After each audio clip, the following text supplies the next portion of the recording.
नमस्कार, 18 स्वदेश SBI live studio में आपका स्वागत है। आप देख रहे हैं क्लोजिंग कॉल। मैं मानसी दवे और कविता थपलियाल क्लोजिंग तक आपका साथ निभाएंगे। और भारतीय बाजार में आज के सत्र में जिस तरह के सेंटिमेंट्स डेवलप होते हुए दिख रहे हैं, उतार चढ़ाव तो है ही, लेकिन आखिरी 1.5 घंटे में क्या हुआ आपकी रणनीति, उस पर फोकस होगा।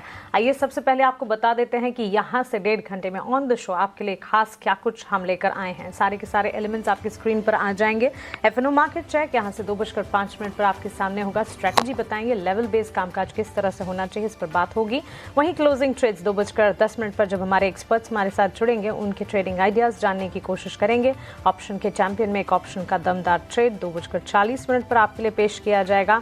वहीं 3 बजे तक एक्सचेंजेस पर जो important set of news close हैं, वो सारे खबरों वाले share as market at 3 segment में आपके लिए लेकर आएंगे।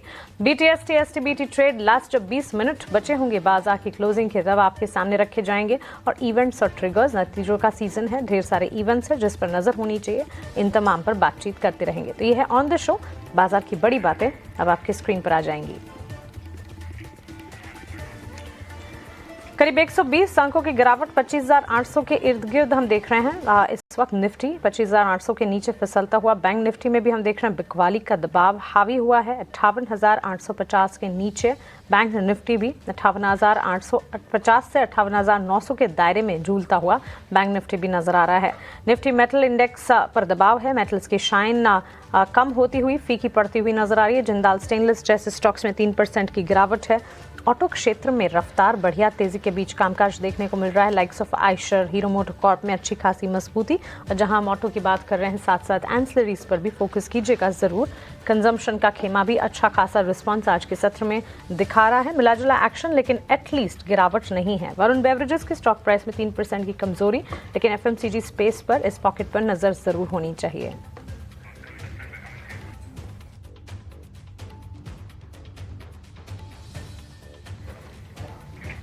चलिए, तो ये है मार्केट का सेटअप और इस वक्त बाजार की बड़ी बातें। लेकिन इसके साथ इंडेक्स में भले ही कमजोरी हो, स्टॉक वाइज मूव्स और एक्शन ढेर सारे हैं।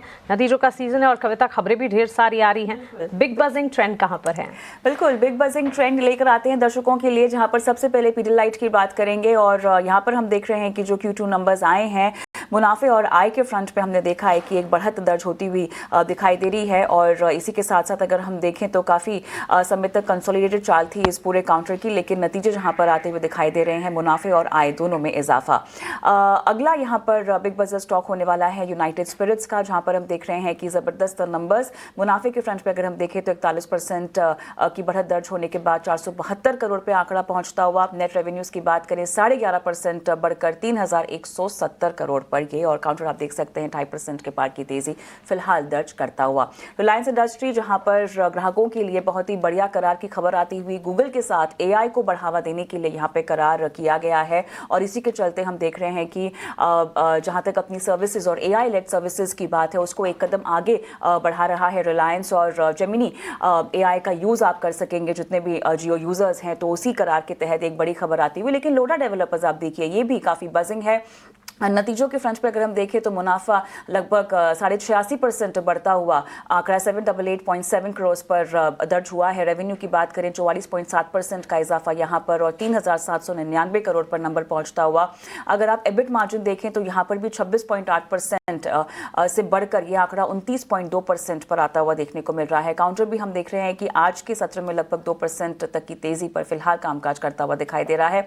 ITC इनलाइन नतीजे रहे हैं। मुनाफा 2% बढ़ा है, 5,180 करोड़ पर यह आंकड़ा आता हुआ। आय 3.4% बढ़कर 18,081 करोड़ पर आती हुई हमने देखी है। एबिटा की बात करें 6,252 करोड़ पर यह आंकड़ा 2.1% बढ़कर दर्ज हुआ है। एबिट मार्जिन अगर आप देखें तो यहाँ पे 34.7% पर आंकड़ा 32.8 के मुकाबले दर्ज हुआ है। स्पेसिफिक सेगमेंट्स की बात करें तो एग्री बिजनेस से आय यहाँ पर थोड़ी सी गिरती हुई दिखाई दी है। सिगरेट कारोबार अगर हम देखें तो यहाँ का रेवेन्यू बढ़ता हुआ दिखाई दिया है। तो ये तमाम काउंटर्स हैं और स्टॉक्स हैं जो काफ़ी बज़ कर रहे हैं आज के ट्रेड में। और इसके अलावा काफ़ी ज़रूरी होगा देखना कि आज न सिर्फ स्टॉक स्पेसिफिक क्लोजिंग कहाँ होती है बाजार की मानसी, लेकिन साथ ही ओवरऑल बाजार अपना हफ्ते का कामकाज कहाँ किन लेवल्स पर ख़त्म करता है, जानना ज़रूरी होगा। बिल्कुल कविता, और आज सुबह जब पावर ट्रेड की शुरुआत हमने की थी तभी अनुमान लगा भी रहे थे, विदेशी बाजार से मिले जुले सेंटिमेंट्स थे, FIS की बिकवाली का दूसरा आंकड़ा, ये सारी की सारी चीज़ें हैं जो कि भारतीय बाजार पर थोड़ा सा डेंट क्रिएट कर रही है। है, लेकिन अब भी खरीदारी के मौके हैं और हर गिरावट पर खरीदारी की राय ही बाजार पर आउटलुक के तौर पर आती हुई एक्सपर्ट्स की तरफ से मिल रही है। मार्केट के सेटअप की अगर बात करें, हाँ, कमजोरी के साथ इस वक्त कामकाज नजर आ रहा है। 25,768 के स्तर, 100 अंकों की गिरावट है और ऊपरी स्तरों से लगातार एक ही ड्यूरिंग द इंटायर सेशन हमने देखा, शुरुआत में एक अप मूव देखा जरूर बाजार ने, लेकिन उसके बाद गेंस पूरी तरह से फ्रिजल आउट होते हुए और उसी तरह के सेंटिमेंट्स अब नजर आ रहे हैं। निफ्टी हो चाहे बैंक निफ्टी हो और साथ ही बेंचमार्क का इंडिसेस के साथ ब्रॉडर मार्केट्स में भी सरकारी बैंक और ऑटो क्षेत्र की चाल पर नजर रखनी चाहिए। सरकारी बैंक इसलिए क्योंकि सरकारी बैंक शेयरों में अच्छा खासा एक्शन है, मजबूती, एटलीस्ट वो एकमात्र सेक्टर है जहां पर हम देख रहे हैं इस वक्त कंट्रीब्यूशन है, बाजार को सपोर्ट वहां से मिल रहा है।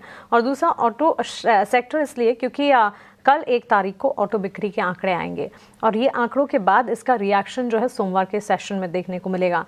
लेकिन इससे ठीक पहले ऑटो सेक्टर में भी चुनिंदा प्लेयर्स हैं जहां पर मोमेंटम के साथ कामकाज देखने को मिल रहा है। अशोक लेलैंड है, हीरो मोटोकॉर्प है, इन तमाम स्टॉक्स में करीब 1.5 से 2% तक की मजबूती देखने को मिली है। नतीजों के दम पर भी सुबह सुबह कुछ ऑटो प्लेयर्स पर बातचीत हम कर रहे थे।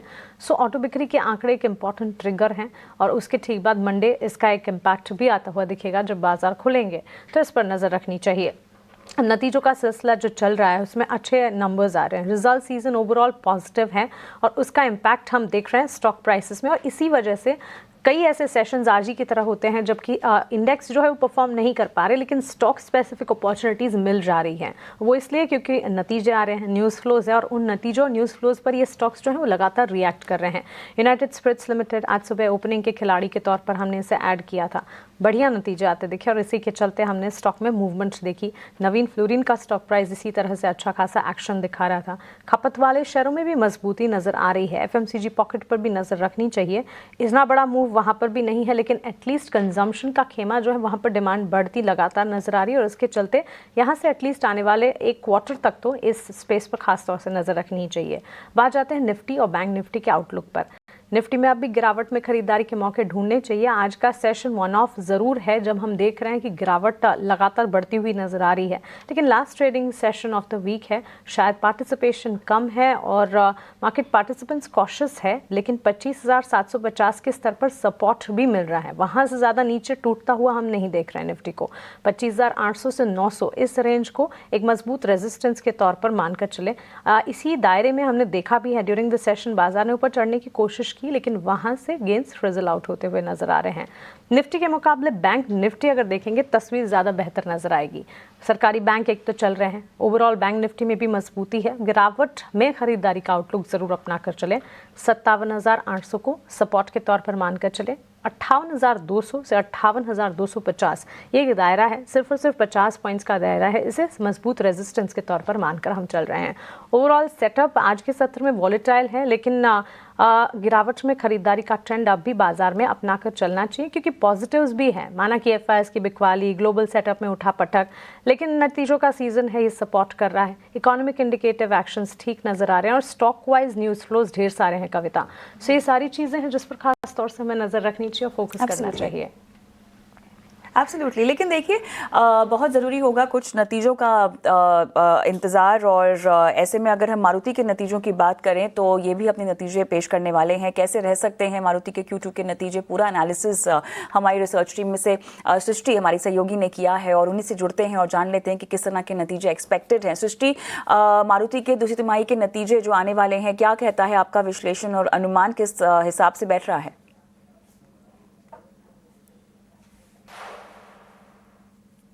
तो देखिए, मारुति सुजुकी के नंबर्स की बात करें तो बीते क्वार्टर हमने बहुत एक्साइटमेंट देखा क्योंकि जीएसटी कट के बाद जो है स्मॉल कार सेगमेंट में एक ज़बरदस्त सेल्स का जंप हमने देखा। हालांकि यूवी सेगमेंट यानी कि एसयूवी सेगमेंट में भी एक्साइटमेंट था, पर स्मॉल कार में उसके बजाय ज़्यादा था। पर मारुति सुजुकी ने इस बार जो है जीएसटी के डिफरेंस के अलावा बढ़ चढ़ के कई सारे डिस्काउंट्स दिए, प्रमोशनल एक्सपेंसेस बहुत ज़्यादा थे और उसके चलते जो है इस बार कंपनी के मार्जिन्स पर इम्पैक्ट आ सकता है। अब यही फैक्टर्स इनके नंबर्स पे कैसे इम्पैक्ट करेंगे उसकी बात करते हैं।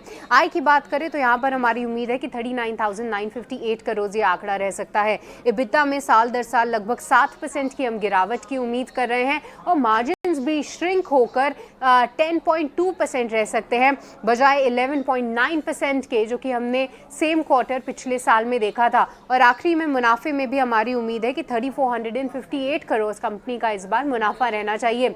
अब बात करें, यही सारे फैक्टर्स तो प्ले इन करेंगे ही। एक्सपोर्ट में इस बार एक अच्छा जंप देखने को मिला है, पर आगे चल के घरेलू मार्केट को लेकर क्या कुछ ग्रोथ आउटलुक है, ये देखना सबसे अहम होगा। और आने वाले कुछ महीनों में कंपनी किस तरीके के लॉन्चेस प्लान कर रही है, ये देखना काफ़ी इंटरेस्टिंग रहेगा मारुति सुजुकी के चलते, क्योंकि अब ईवीज को लेकर क्या कुछ तैयारी है, इस पर पैनी नजर रहेगी। ओके सृष्टि, शुक्रिया ये सारे व्यूज़ हमें बताने के लिए। Q2 नंबर के अनुमान मारुति के, और इस पर आगे विस्तार से बातचीत भी करेंगे। स्टॉक में 0.5% to 1% के गेन्स इस वक्त नजर आ रहे हैं। आइए हमारे एक्सपर्ट का स्वागत करें। ग्लोब कैपिटल से गौरव शर्मा अब हमारे साथ जुड़ गए हैं, और JM फाइनेंशियल से तेजस शाह भी हमारे साथ जुड़ने वाले हैं। Gaurav, good afternoon to you. Thank you so much अपना समय ET Now स्वदेश को देने के लिए। मार्केट में आज काफ़ी उठापटक के बीच कमजोरी ज़्यादा हावी होती नजर आ रही है, कैसे देख रहे हैं ओवरऑल मार्केट का सेटअप आप? Hi Mansi, good afternoon. Thanks for having me on the show today. आपने सही कहा, मुनाफा वसूली जरूर है, लेकिन हम अगर पूरे सप्ताह का ट्रेंड देखें तो kind of sideways kind of a trend है। बाजार इस हफ्ते में ऊपर का भी मूव दिखाया और उसके बाद अपने गेन्स को लास्ट में आते आते छोड़ता हुआ भी दिखाई दे रहा है। एज बी स्पीक बिल्कुल एक फ्लैटिश क्लोजिंग की तरफ बढ़ रहा है बाजार on a weekly basis. Going forward बाजार के अंदर नजदीक में काफी सपोर्ट्स हैं। 25,600 25,400 के बहुत स्ट्रॉन्ग सपोर्ट्स हैं मार्केट में। ओवरऑल जो चार्ट पैटर्न है वो बहुत ही स्ट्रॉन्ग बना हुआ है। एक स्टेलर ब्रेकआउट मार्केट को ऑलरेडी मिल चुका है, तो आई थिंक अगर यहाँ से कोई भी डिक्लाइन मिलता है 200-300 पॉइंट का, तो उसे एक तरीके से बाय ऑन डिप्स की तरह कंसिडर करना चाहिए। एक अपॉर्चुनिटी लेनी चाहिए जहां हमें प्राइसेस में थोड़ी सी नरमी मिलती हो और हम उस टाइप पे ले सकें अपनी पोजीशंस। PSU बैंक्स अभी भी कंटिन्यू करेंगे। NBFC पैक अभी भी अच्छा है। मेटल पैक के अंदर जान है। जो नई चीज जो अब जुड़ती हुई सामने आई है वो है कुछ चुनिंदा ऑयल एंड गैस स्पेस के शेयर्स काफी ज्यादा अच्छे लग रहे हैं, तो मेरा खासा नजर और रुझान जाएगा उन कंपनीज की तरफ for the next week. Right, चलिए तो यहाँ पर ये तमाम पॉकेट्स पर नज़र बनाकर रखनी चाहिए। गौरव, यहाँ पर हम देख रहे हैं सम्मान कैपिटल के नतीजे भी आते हुए दिखाई दे रहे हैं। मुनाफा जो है 110.5 करोड़ से बढ़कर 275 करोड़ के आसपास आता हुआ दिखाई दे रहा है। NII जो है कम हुई है 154 करोड़ पर, यह आंकड़ा ईयर ऑन ईयर बेसिस पर आता हुआ दिखाई दे रहा है 678 करोड़ के मुकाबले। फिलहाल तो मुनाफे और आय के फ्रंट पे हम नंबर्स को आता हुआ देख रहे हैं, लेकिन ओवरऑल चार्ट्स पर सम्मान कैपिटल आपको कैसा लगता है? और खैर नतीजों पर और भी फ्रंट्स पर हमारी नज़र रहेगी, लेकिन फिलहाल NII 678.9 करोड़ से घटकर 154.8 करोड़ पर आती हुई, और साथ ही हम देख रहे हैं मुनाफा थोड़ा सा यहाँ पर बढ़ा है। कंसोलिडेटेड आय अगर हम देखें तो ये 730.6 करोड़ पर आ गई है ईयर ऑन ईयर 660.2 करोड़ से बढ़कर। ठीक है बेटा, सम्मान कैपिटल में ऑलरेडी एक स्टेलर अपमूव देखने को मिल भी चुका है। यहाँ से एक सीधा अपमूव था 135 रुपए से शेयर के अंदर चाल बननी शुरू हुई और आज भी लगभग अपने उच्चतम स्तरों के आसपास ही ट्रेड कर रहा है। आई थिंक इन लेवल्स पे फ्रेश एंट्री की तो सलाह बिल्कुल नहीं रहेगी। मैं थोड़ा सा वेट करूंगा यहाँ पे। अगर व्यूअर के पास है पोजीशन तो बरकरार रख सकते हैं। 175 का स्टॉप लगा के अपने पोजीशन को रखें। ट्रेलिंग स्टॉप लॉस स्ट्रैटेजी लगाएं। हर बढ़ते हुए उछाल के साथ स्टॉप लॉस को भी अपवर्ड शिफ्ट करें। फ्रेश बाइंग के लिए अभी वेट करना चाहिए। थोड़ा नीचे का मिले अपॉर्चुनिटी तभी कंसिडर करें, अभी हॉप ऑन ना करें इसके अंदर। थोड़ा सा आपको इंतजार करना होगा, अपॉर्चुनिटी देखनी होगी और उसके मुताबिक ही आप जो है रणनीति बना सकते हैं। लेकिन डॉक्टर लाल पैथ के भी यहाँ पर नतीजे आते हुए दिखाई दे रहे हैं। एक बार नतीजे अनाउंस कर देते हैं। कंसोलिडेटेड आय यहाँ पर 660.2 करोड़ से बढ़कर 730.6 करोड़ पे ईयर ऑन ईयर बेसिस ये आंकड़ा हमें देखने को मिल रहा है जो फिलहाल आ रहा है। अगर मुनाफे के फ्रंट पे नंबर्स देखें तो यहाँ पर भी बढ़त है, लगभग 150 करोड़ का आंकड़ा ईयर ऑन ईयर आता हुआ देखने को मिल रहा है 129.2 करोड़ से बढ़कर। तो ये दो फ्रंट पे फिलहाल नंबर्स आते हुए हमें दिखाई दे रहे हैं। इस बीच हमारे साथ विवेक करवा भी जुड़ चुके हैं आज शो में बतौर एक्सपर्ट। विवेक, हाय आफ्टरनून, आपका भी स्वागत है। और गौरव, आगे बात करेंगे हम बाजार की चाल पर भी और स्टॉक स्पेसिफिक बातें भी करेंगे, लेकिन आपकी ट्रेडिंग कॉल्स जानना चाहेंगे, कुछ स्पेसिफिक अगर आप रेकमेंड करना चाहें अभी इस वक्त। यस ऑफ कोर्स कविता, मैंने 2 शेयर चुने हैं और पहला शेयर मैंने फार्मा स्पेस से लिया है। मेरी स्ट्रैटेजी ये थी शेयर चुनने के टाइम पे दैट ऐसे शेयर चुने जो या तो बिल्कुल बॉटम पे हो या एक क्लियर कट ब्रेकआउट उनमें आ चुका हो। तो पहला शेयर औरबिंदो फार्मा का चुना है। 1145 के अराउंड ये स्टॉक ट्रेड कर रहा है। स्टॉप लॉस जो मैं सजेस्ट कर रहा हूँ वो है 1105 का, और 1225 तक के टारगेट्स में एक्सपेक्ट कर रहा हूँ इस स्टॉक में आने वाले 2 से 3 सेशंस में। दूसरा शेयर जो मैंने चुना है वो है ऑयल एंड गैस स्पेस का, OIL, ऑयल इंडिया लिमिटेड। ये एक गवर्नमेंट सेक्टर कंपनी है, 434 के अराउंड ट्रेड कर रहा है। कंसोलिडेशन का ब्रेकआउट हमें कल देखने को मिला था, आज एक पॉज आ रहा है, उसके बाद मैं नेक्स्ट वीक के अंदर इसमें अपवर्ड चाल कंटिन्यू होते हुए देख रहा हूं। स्टॉप लॉस जो मैं सजेस्ट करूंगा दैट इज 424, 424 रुपए, और 455 तक के टारगेट्स में आने वाले 4 से 5 ट्रेडिंग सेशंस में एक्सपेक्ट कर रहा हूं। कॉल्स इस वक्त गौरव की तरफ से फार्मा स्पेस से औरबिंदो फार्मा और साथ ही ऑयल इंडिया पर भी मौके बनते हुए दिख रहे हैं। इस बीच डॉक्टर लाल पैथ लैब के Q2 नंबर्स इस वक्त आप अपने स्क्रीन पर देख रहे हैं। स्टॉक रिएक्ट भी करता हुआ कंपनी के नतीजे कामकाजी मुनाफे के फ्रंट पर अच्छे नजर आ रहे हैं। 202 करोड़ से 224 करोड़ कंपनी का कामकाजी मुनाफा पोस्ट हुआ है। आय में इजाफा 660 करोड़ से 731 करोड़ पर सालाना आधार पर कंपनी के रेवेन्यूज पोस्ट होते हुए दिखे हैं। मुनाफे के फ्रंट पर भी बढ़त हाथ लगी है। 129 करोड़ से मुनाफा जो है 150-151 करोड़ पर जाता हुआ दिखा है। On the face of it numbers positive है। 2.5 to 3% गेंस के साथ 3170 के लेवल्स के आसपास डॉक्टर लाल पैथ का स्टॉक इस वक्त कामकाज करता हुआ रिजल्ट बैक्ड एक्शन यहाँ पर हम देख रहे हैं। विवेक कारवा जी का भी स्वागत करते हैं। विवेक, गुड आफ्टरनून, स्वागत है आपका ET Now स्वदेश पर। अपना समय देने के लिए आपका शुक्रिया। वॉलेटाइल है मार्केट, लेकिन कुछ तमाम पॉकेट्स हैं जहाँ से सपोर्ट अब भी मिल रहा है। वन सच इज सरकारी बैंक क्षेत्र और PSU बैंक स्पेस में मूवमेंट है टुवर्ड्स पॉजिटिव। कैसे देख रहे हैं overall banks and financials as they say a backbone of the economy? Good afternoon Mansi, और आपको मालूम है मैंने बहुत बार बोला कि PSU बैंक पे मैं बहुत बुलिश हूँ और मुझे ये पूरा का पूरा सेगमेंट अच्छा लगता है। अच्छी बात है, वापस ये रिकवरी हो रहा है। इनफैक्ट बीच में छोटा सा करेक्शन आया था 1-2 दिन का, और अभी almost index all time high पे चल रहा है। अगर PSU इंडेक्स आप अगर देखो तो 4657। तो मुझे लगता है कि ये मोमेंटम कैरी ऑन रहना चाहिए। कुछ चीजें तो जो दुनिया में हो रही है वो अच्छी हो रही है। एक तो चाइना और ट्रम्प की बातचीत चल रही है, और ट्रम्प साहब भी अब थोड़े से नरम होकर रखे इंडिया की तरफ भी। अभी जो वो कौन सा पोर्ट है वो मुंह में नहीं आ रहा है, मतलब जबान पे नहीं आ रहा है अचानक वर्ड। तो वहां पे जो सॉफ्टनेस दिख रहा है उसका फायदा डेफिनेटली अपने इकोनॉमी को मिलने वाला है। और मेजर चीज ये है कि बैंक्स जो PSU बैंक से सरकार नेक्स्ट लेग ऑफ मर्जर्स करने वाली है। सरकार चाहती है कि जो दुनिया की टॉप 20 बैंक्स है, टॉप 50 बैंक्स है, उसमें कुछ बैंक्स इंडियन बैंक्स भी हो। आज के दिन आप अगर टॉप 50 बैंक्स देखो तो इंडिया से कोई बैंक नहीं है, वो दिक्कत होके रखी है। एंड आई थिंक अपनी इकोनॉमी जो इतनी बड़ी है, पॉपुलेशन इतनी बड़ी साइज है, आई थिंक SBI को उधर रहना चाहिए। तो सरकार उसके तरफ देख रही है, और जितने भी नेक्स्ट लेग ऑफ मर्जर होगा छोटे छोटे बैंक्स, ये ओवरऑल सेगमेंट के लिए अच्छा है। और जो 2017 में हम लोग ने NPA वगैरह इश्यू देखा था, वो सारा का सारा साफ सफाई होके आज के दिन बैलेंस शीट्स PSU बैंक की सबसे साफ सुथरी बैलेंस शीट्स अवेलेबल है। And they are very very cautious also. आप अगर छोटा मोटा भी लोन लेने जाओ तो पहले जैसे नहीं होता था, डायल फ्रेंड जैसे लोन आपको मिल जाए। आज के दिन बैंक्स बहुत स्ट्रिक्टली देख रही है। तो इसके लिए मैं बुलिश हूँ, और मुझे लगता है कि ये सेगमेंट और भी आगे चल के अच्छा करने वाला है। तो डेफिनेटली PSU बैंक्स में आप निवेश कीजिए। और अगर आपको नहीं मालूम है कौन सा बैंक लेना है तो डेफिनेटली म्यूचुअल फंड्स अवेलेबल है जो PSU बैंक्स में भी इन्वेस्ट करते हैं। ऑलराइट, चलिए, तो यहाँ पर PSU काउंटर्स को ध्यान में रखना होगा, लेकिन चलिए इसके अलावा विवेक, कुछ और ट्रेडिंग कॉल्स हैं आपकी स्पेसिफिक रिकमेंडेशन के तौर पर? क्योंकि चलिए, पीएसयू बैंकों पर आपकी जो हमेशा राय रहती है, मेरे ख्याल से कहीं ना कहीं उसी के मुताबिक दर्शकों को आगे भी बढ़ना चाहिए। लेकिन हैविंग सेड दैट, अब अगले हफ्ते की तैयारी विवेक किसी को करनी हो तो सेक्टर स्पेसिफिक अप्रोच कहाँ पर कैसे बनाकर रखनी चाहिए, और रिवॉर्ड रिस्क रेशियो कहाँ सही बैठता हुआ दिखाई दे रहा है तमाम जियोपॉलिटिकल डेवलपमेंट्स को ध्यान में रखते हुए भी? देखिए, मैं कुछ हद तक वापस हेल्थ केयर है, फार्मा है, इस पे थोड़ा सा मेरा पॉजिटिव ओपिनियन रहेगा।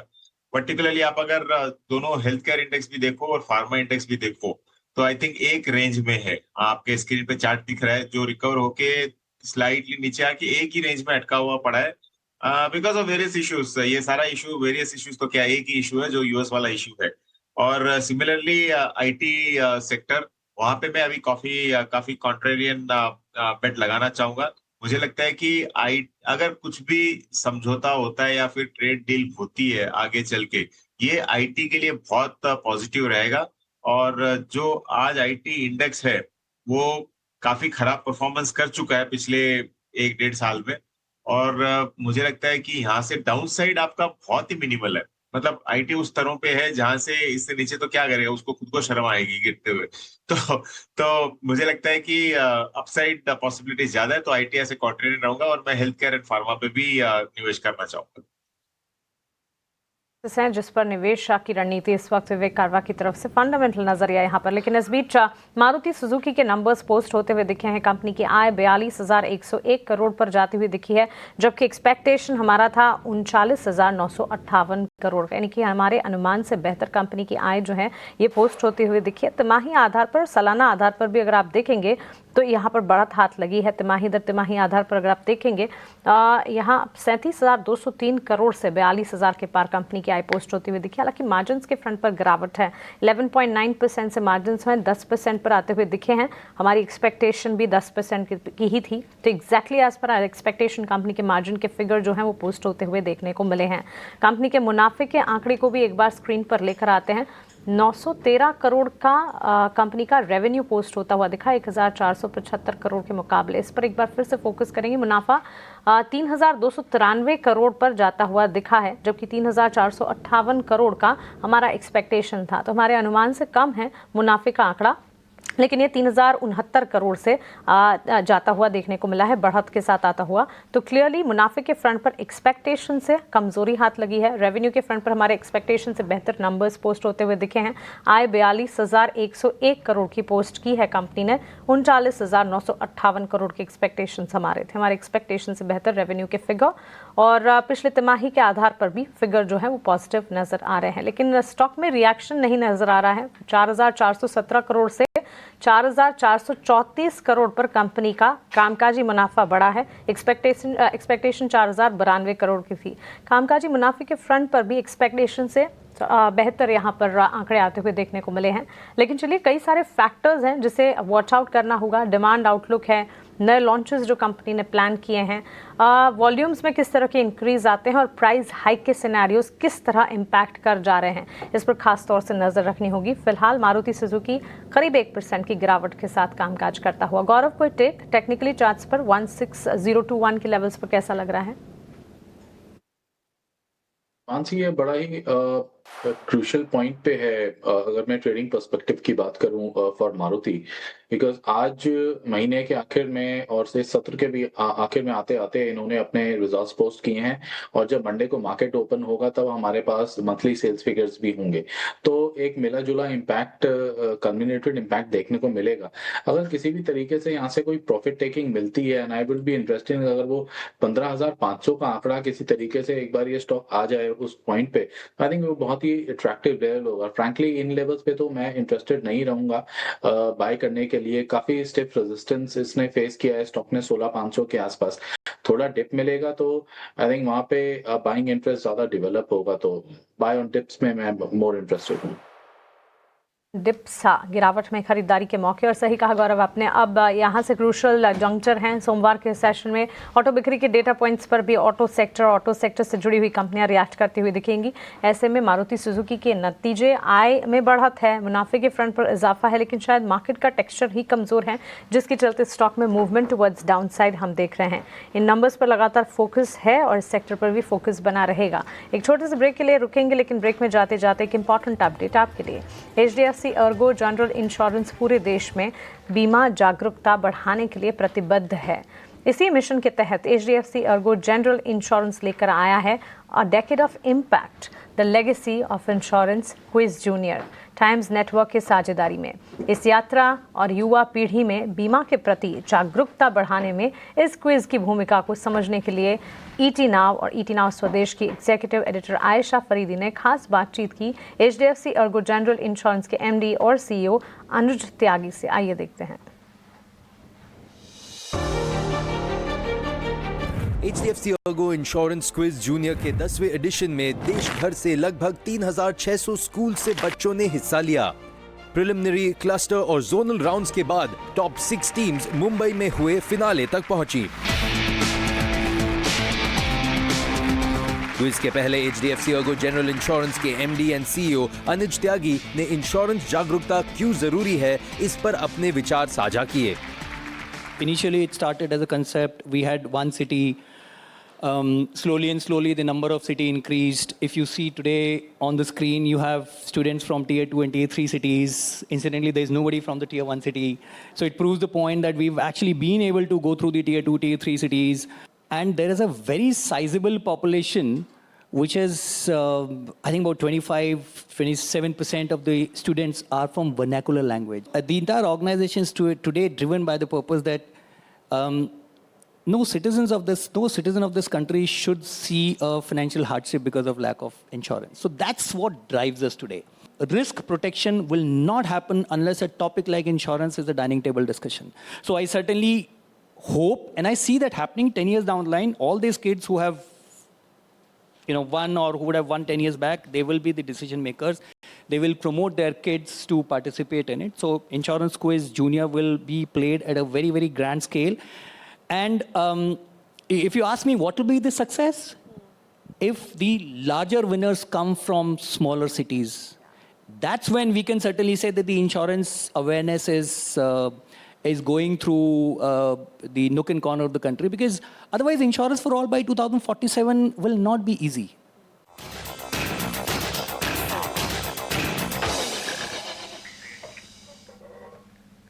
तो ये थे अनुज त्यागी, जिन्होंने HDFC Ergo insurance quiz junior के 10वें एडिशन, उसके विजन और देश के युवाओं में बीमा जागरूकता फैलाने पर अपने विचार साझा किए। On that note we slip into a short break. वापस जल्दी हाजिर होंगे, आप बने रहें।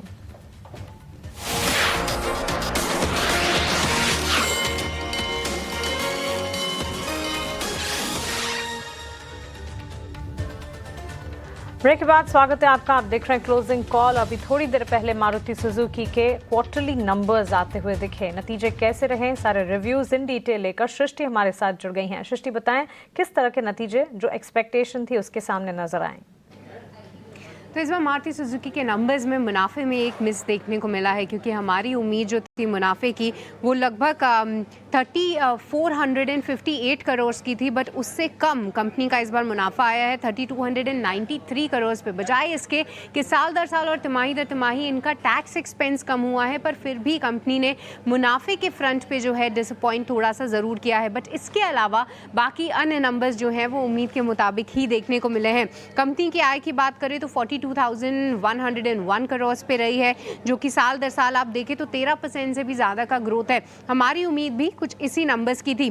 साथ ही साथ अगर EBITDA के फ्रंट पे देखें तो 4434 करोड़ रहा है, हमारी उम्मीद से थोड़ा सा बेहतर, पर मार्जिन 10.5% पे रहे हैं, जो कि हम भी उम्मीद कर रहे थे कि 10 से 10.5% के बीच में कंपनी के इस बार मार्जिन देखने को मिलेंगे। पर मार्जिन की अगर आप बात करें तो यहाँ पर साल दर साल जो है एक गिरावट ही देखने को मिलेगी, क्योंकि वजह इसकी साफ है। जिस तरीके से देखिए वॉल्यूम ग्रोथ तो इस बार 2% और 4% का साल दर साल तिमाही दर तिमाही हुआ है, बट इसी के साथ साथ कंपनी ने ये फेस्टिव सीजन सीजन के चलते कई सारे डिस्काउंट्स दिए हैं। जीएसटी के रेट में जितना भी डिफरेंस था उससे ज़्यादा बढ़ के कंज्यूमर के हक में रखकर उन्होंने डिस्काउंट्स बढ़ाए थे और साथ ही एडवर्टाइजिंग पर भी खर्च किया था। शायद उसका इम्पैक्ट जो है इस बार कंपनी के नंबर्स पर हमें पड़ता हुआ दिख रहा है और यही हम वजह अपने दर्शकों को भी बता रहे थे कि मार्जिन से कुछ बहुत ज़्यादा अच्छे नंबर्स की आप उम्मीद ना करें। मार्जिन जो हैं वो थोड़े से कम ही हो सकते हैं, बट अच्छी बात यह है कि 10% से नीचे नहीं फिसले हैं।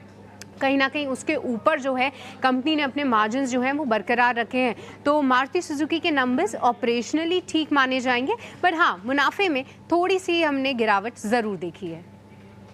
ऑलराइट, तो चलिए सृष्टि, शुक्रिया आपका हमारे साथ जुड़कर ये रिव्यू बताने के लिए। मारुति सुजुकी पर तो फोकस है ही, लेकिन इस बीच ऑटो सेक्टर की चुनिंदा कंपनियां और मारुति सुजुकी के नंबर्स के ठीक बाद हमने हमारे एक्सपर्ट से एक टेक भी लिया और नंबर्स के पूरे रिव्यू इन डिटेल अब यहाँ आपके सामने आप देख रहे हैं। ऑटो सेक्टर में हम देख रहे हैं थोड़ा बहुत बाइंग इंटरेस्ट ज़रूर देखने को मिल रहा है। मारुति सुजुकी हालांकि लाल निशान के साथ बिकवाली का दबाव दिखा रहा है, लेकिन ऑटो इंडेक्स में 50 पॉइंट्स के गेंस हैं। To name a few, Eicher Motors, Ashok Leyland जैसे स्टॉक्स है, हीरो मोटोकॉर्प जहां पर अच्छी तेजी के बीच कामकाज होता हुआ दिख रहा है। इस कड़ी में टीवीएस मोटर भी शामिल हैं। टीवीएस मोटर के चार्ट्स को एक बार पुल अप करेंगे एंड ऑटो सेक्टर में इन पर्टिकुलर विवेक आपसे भी एक फंडामेंटल नज़रिया बनता है, बिकॉज जिस तरह के सेंटिमेंट्स डेवलप हो रहे हैं, रफ्तार धीमी पड़ी ज़रूर है, लेकिन सरकारी बैंक्स के बाद ऑटो सेक्टर ही है आज जो बाजार को संभालने का काम कर रहे हैं। We are waiting for the auto sales number जो कि कल आने हैं। मंडे उसका रिएक्शन दिखेगा। ओवरऑल ऑटो सेक्टर की चाल को कैसे देख रहे हैं आप? आई think auto overall medium term के लिए अच्छा है मानसी, और मुझे लगता है कि नंबर्स सिमिलर टू मारुति आने चाहिए। इसका मेन कारण ये है कि जो 22 सितंबर के बाद जीएसटी कट हुआ था, उसके पहले ही ज्यादातर कंपनीज ने जीएसटी पास ऑन करना चालू कर दिया।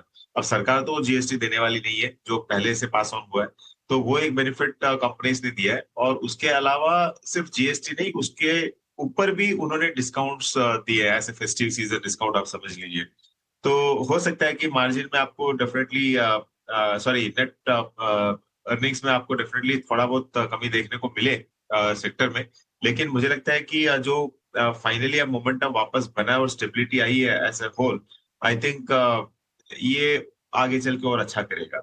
तो आई थिंक देखना चाहिए कंपनीज लाइक मारुति अभी भी, क्योंकि जो आज वैल्यूएशंस में ट्रेड कर रही है ज्यादातर ये कंपनीज, और पर्टिकुलरली टू व्हीलर कंपनीज भी, पर्टिकुलरली इन पर्टिकुलर अगर मैं बात करूं तो hero Honda, hero Motors, sorry मैं भी तो हीरो मोटोकॉर्प, तो वो बहुत सस्ता लग रहा है। टाटा बहुत ठीक लग रहा है, मारुति भी बहुत अच्छा लग रहा है with the kind of market share they have. तो I think auto should do well, and अगले आप अगर 10 साल के लिए रखते हो तो दिस कैन गिव मतलब 3x रिटर्न्स ओवरऑल। चलिए, तो ये है राय ऑटो पॉकेट्स के इन दिग्गज प्लेयर्स पर इस वक्त विवेक की तरफ से आती हुई। और इस बीच आप अपने स्क्रीन के निचले हिस्से में देख पा रहे होंगे श्रीराम फाइनेंस के नंबर्स सामने आते हुए। अगर हम नेट इंटरेस्ट इनकम की बात करें तो ईयर ऑन ईयर बेसिस पे लगभग 10.5% ऊपर जाती हुई और 6025 करोड़ तक पहुंचती हुई। स्टॉक पर इंपैक्ट देखिए, लगभग 3.5% इस वक्त तेजी श्रीराम फाइनेंस में हमें देखने को मिल रही है। तो तमाम जो फ्रंट पे बात करें, प्रॉफिट के फ्रंट पे बात करें तो 11.5% का जंप देखने को मिला है। 2307 करोड़ पर जो है प्रॉफिट पहुंचा है ईयर ऑन ईयर बेसिस पे। नेट इंटरेस्ट इनकम में भी इजाफा हुआ है। गौरव हमारे साथ बने हुए हैं। गौरव, जरा बताएं श्रीराम फाइनेंस कैसा लग रहा है? मतलब इंपैक्ट भी देखिए, बढ़िया चल गया स्टॉक।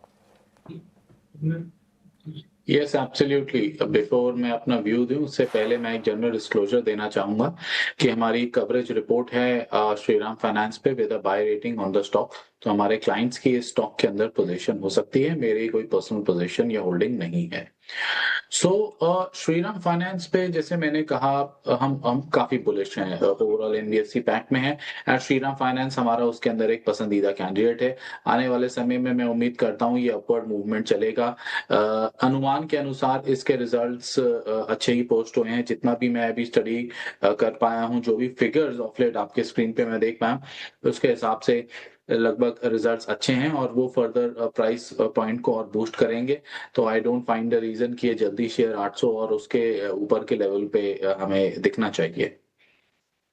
चलिए, तो बुलिश नजरिया श्रीराम फाइनेंस पे ऊपरी स्तरों पर कहां आपको नजर रखनी है, वो सब कुछ गौरव ने आपके सामने रखा। लेकिन यहां हमें एक छोटे से ब्रेक के लिए रुकना होगा। ब्रेक के उस पार भी एक्शन जारी रहेगा। देखते रहिए ET नाउ स्वदेश। मिलते हैं एक छोटे से ब्रेक के बाद।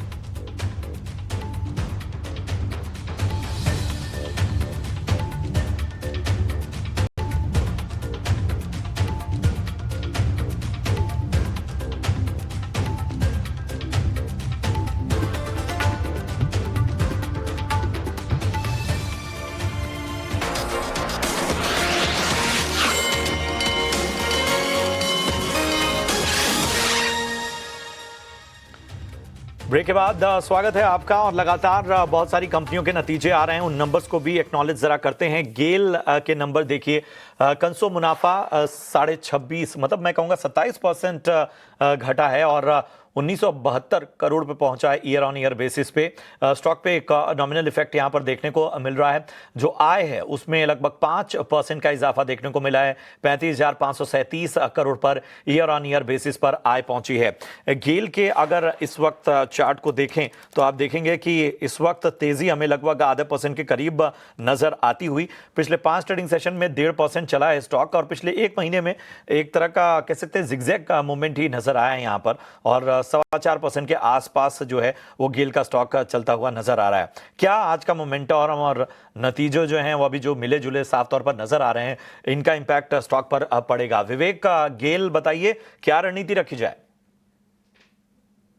देखिए अभिषेक, सॉरी, ये स्टॉक्स क्या होता है कि एकदम बोरिंग स्टॉक्स होता है।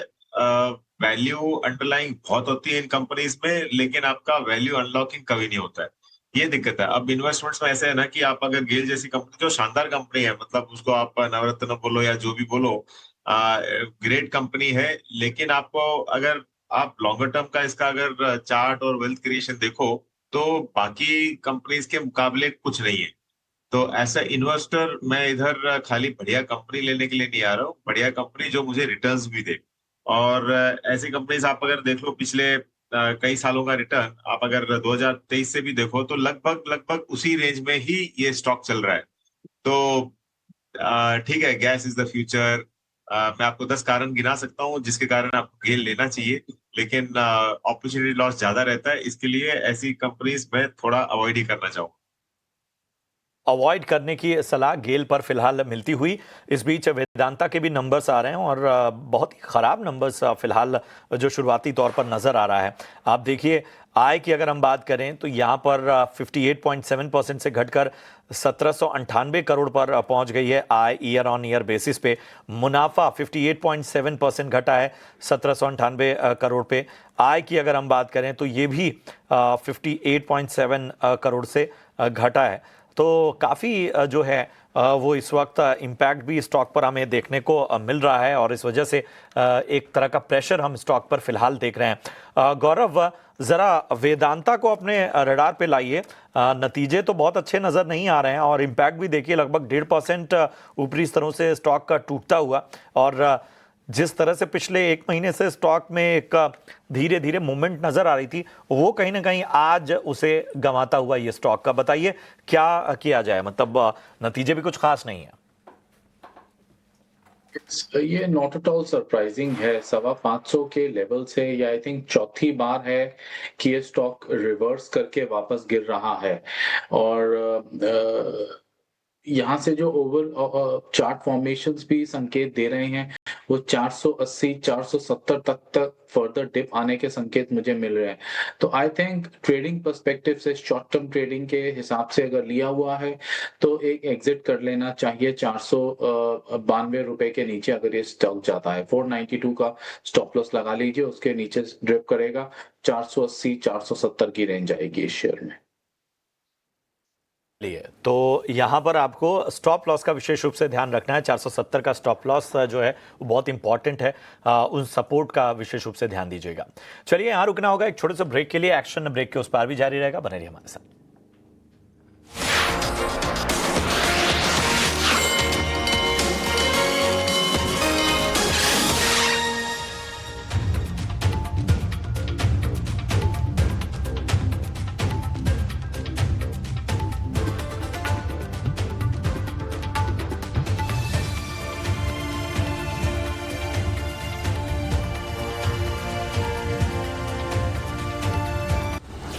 In association with SBI। Best है सबको पता है।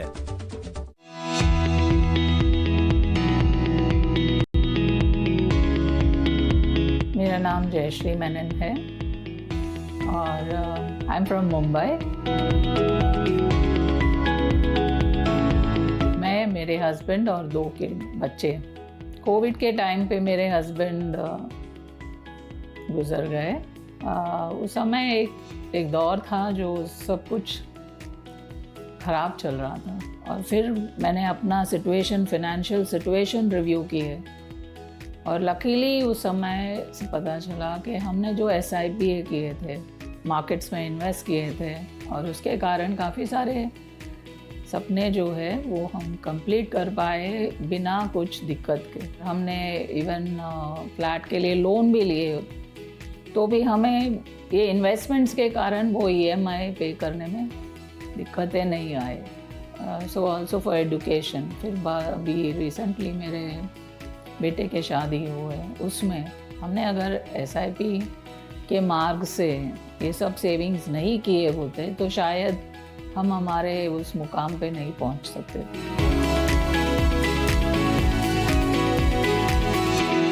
म्यूचुअल फंड निवेश बाजार जोखिमों के अधीन है। योजना से जुड़े सभी दस्तावेजों को ध्यान से पढ़ें।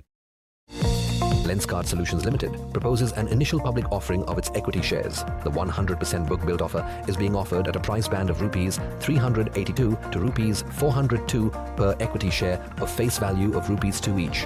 Offer opens on Friday, October 31st, 2025. Offer closes on Tuesday, November 4th, 2025. For risk involved and other details, please refer to the red herring prospectus and addendum cum corrigendum, which is available on the website of the company, the SEBI, the BRLMs and the stock exchanges. In association with bank of Baroda के संग त्योहार की उमंग।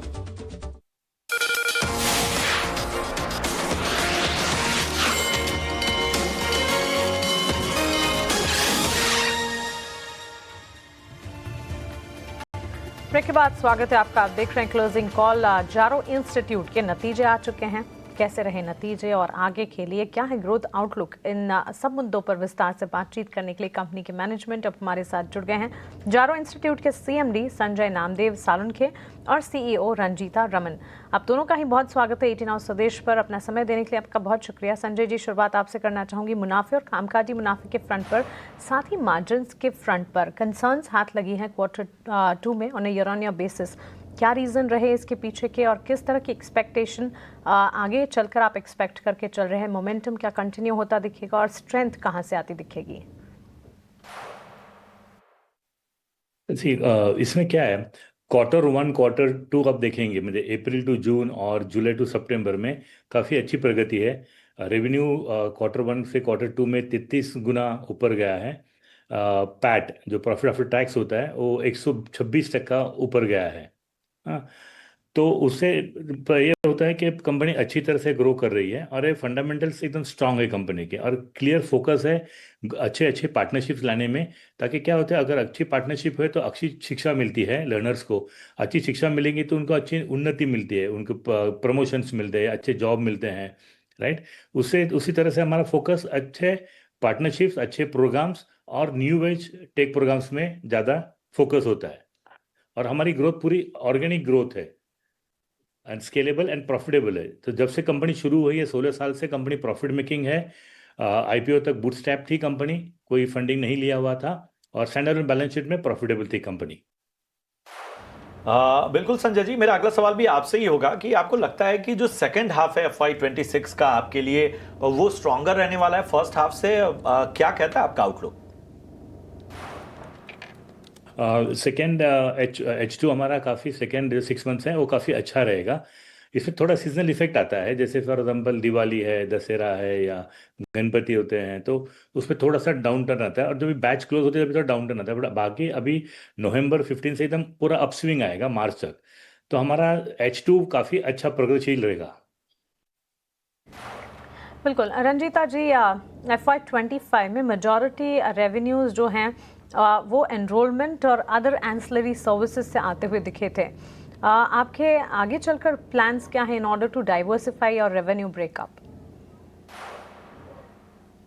जी, हम revenue को diversify करने की कोशिश कर रहे हैं। हमने 2-3 डायरेक्शंस की तरफ बढ़ना शुरू कर दिया है। सबसे पहला था कि हमारे जितने भी प्रीमियम इंस्टीट्यूशंस हैं, जो आईआईएम्स हैं, आईआईटीज़ हैं, उनके साथ हम अब तक सिर्फ शॉर्ट टर्म सर्टिफिकेट प्रोग्राम्स कर रहे थे और लेकिन अब हम उनके साथ लॉन्ग टर्म डिग्री प्रोग्राम लेके आ रहे हैं। तो ये हाई वैल्यू डिग्री प्रोग्राम्स हैं जो उन लर्नर्स के लिए हैं जो mid to senior level professionals हैं। सो इससे हमारे रेवेन्यू में डाइवर्सिफिकेशन देखने मिलेगा जहाँ पे कि डिग्री में हमारा रेवेन्यू प्रोपोर्शन काफ़ी ज़्यादा था। उसके अलावा अभी हमने अपने प्रीमियम इंस्टीट्यूशंस के साथ टाई अप करके कॉलेज कनेक्ट प्रोग्राम शुरू किया है।